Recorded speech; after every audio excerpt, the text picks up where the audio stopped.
വേദിയിൽ HSS വിഭാഗം തമിഴ് പദ്യപാരായണം തുടരുന്നു. Chess number 760. Judges please note chest number 760. கவிதை மொழிகளால் தமிழ் அன்னையை கொண்டாடும் இக்கவியரங்கில் கூடியுள்ள அனைவருக்கும் எமது முதற்கண் வணக்கங்கள். இன்றைய நவீன தமிழ் இலக்கிய எழுத்தாளர்களில் ஒருவரான திரு ஜோ மல்லூரி அவர்கள் எழுதிய கிழக்கு தூரமில்லை என்கிற நூலிலிருந்து எடுக்கப்பட்ட வரிகள் இவை. விதையே கொஞ்சம் புதைந்து கொள். வாழ்க்கை என்பது சூதாடி பெறுவதல்ல, போராடி பெற வேண்டிய ஒன்று. இங்கு பெரும்பாலான இளைஞர்கள் வாழ்க்கை என்பது பூ பள்ளக்கிலே புறப்பட்டு வரும் என்று எதிர்பார்த்து கொண்டிருக்கிறார்கள். இல்லை, நிச்சயமாக இல்லை. வாழ்க்கைக்கு இன்னொரு பெயர் தேடல். இந்த தேடல் தான் உனது முதற்படி. நீ சிந்திப்பதிலிருந்து அல்ல, பலவற்றை சந்திப்பதிலிருந்து தான் இந்த தேடல் ஆரம்பிக்கும். வாழ்க்கை என்பது சூதாடி பெறுவதல்ல, போராடி பெற வேண்டிய ஒன்று. இளையவனே, உனது போர்க்களம் இந்த மண் மீதுதான். உனது போராட்டம் இந்த மனிதர்களோடுதான். ஆனால் இந்த மண்ணோடும் மனிதர்களோடும் என்னால் வாழ்க்கையை வளர்த்துக் கொள்ள முடியாது, கடினமான இந்த வாழ்க்கையை நான் சந்திக்க விரும்பவில்லை என்று தயங்கி நிற்கிற தன்னம்பிக்கை இல்லாத இளைஞர்கள் தான் இன்றைக்கு அதிகமாகி வருகிறார்கள். வாழ்க்கையின் சுகமான எல்லை கோடுகளை சந்திக்க வேண்டியவர்கள் அவநம்பிக்கையின் அடிவாரத்தில் அமர்ந்து கிடக்கிறார்கள். இந்த வாழ்க்கையை நீ சந்தித்தே தீர வேண்டும். இதுதான் நியதி. தொடக்கத்திலேயே இந்த வாழ்க்கையில் தோல்வி அடைந்து விடுவேன் என்று பயப்படாதே. தோல்வியை சந்திக்காத வாழ்க்கையை ஒரு வாழ்க்கை என்றே வகுத்து விட முடியாது. தோல்விகள் கற்றுத்தருகிற பாடங்கள் மாதிரி வேற எதுவும் இந்த மண்ணில் கற்றுத்தர இயலாது. 10ஆம் வகுப்பு தோல்வியால் பாடையில் போனவனும் உண்டு, வரலாற்று பாதையில் போனவனும் உண்டு. தோல்வி வாழ்க்கையை வழிநடத்துகிற வேள்வி.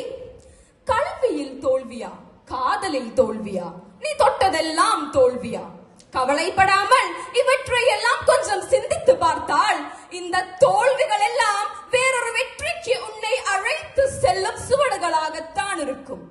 முடியாது என்று நினைக்கும் போதுதானே தோல்வியே வருகிறது. உன்னால் முடியும், நிகழவே முடியாது என்று நினைக்கப்பட்டவை எல்லாம் பிறகு நிகழ்ந்ததை சரித்திரம் பல முறை எடுத்து காட்டியுள்ளது. அரிசியில் கல்லெடுத்துக் கொண்டிருந்த சமூகத்தில் நிலாவில் போய் கல்லெடுத்து வரலாம் என்று மனிதன் சிந்தித்தான், போய் வந்தான். செவ்வாய் கிரகத்தில் என்ன இருக்கிறது என்று அறிய விண்கலத்தை அனுப்பினான். இப்பொழுது அங்கே மழை இருக்கிறது, வெள்ளத்தின் அலை இருக்கிறது என்றெல்லாம் ஆராய்ந்து கொண்டிருக்கிறான். இந்தியாவின் இணையற்ற கவிஞர் அல்லாமா இக்பால் எழுதுகிறார், இளைஞர்களே, பஞ்சனை மெத்தையில் ஓய்வெடுத்துக் கொள்ள விரும்பாதீர்கள். நீங்கள் பறந்து செல்லும் ராஜாளி பறவைகள். மலையுச்சியிலே உங்கள் கூடுகளை கட்டிக்கொள்ளுங்கள்.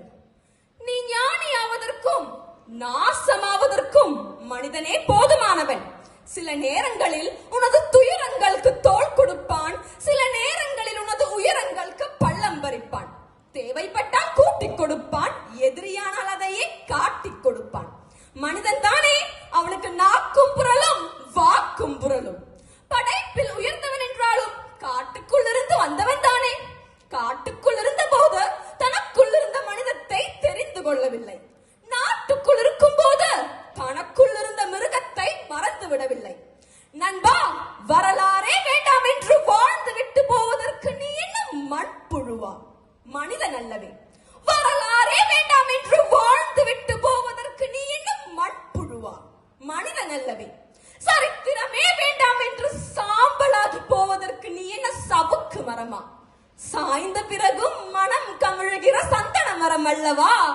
சாய்ந்த பிறகும் மனம் கமிழுகிற சந்தன மரம் அல்லவா?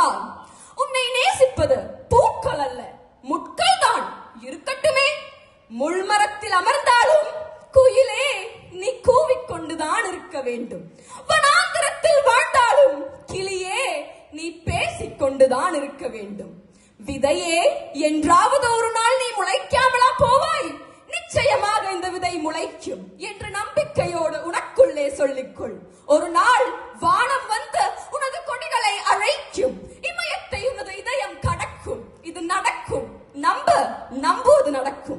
உனது போர்க்களம் இந்த மண் மீதுதான், உனது போராட்டம் இந்த மனிதர்களோடுதான். எனவே உனது வாழ்க்கை நிலம் வளமாக அமைய விதையே கொஞ்சம் புதைந்து கொள், நிச்சயம் நீ முளைப்பாய். நன்றி, வணக்கம்.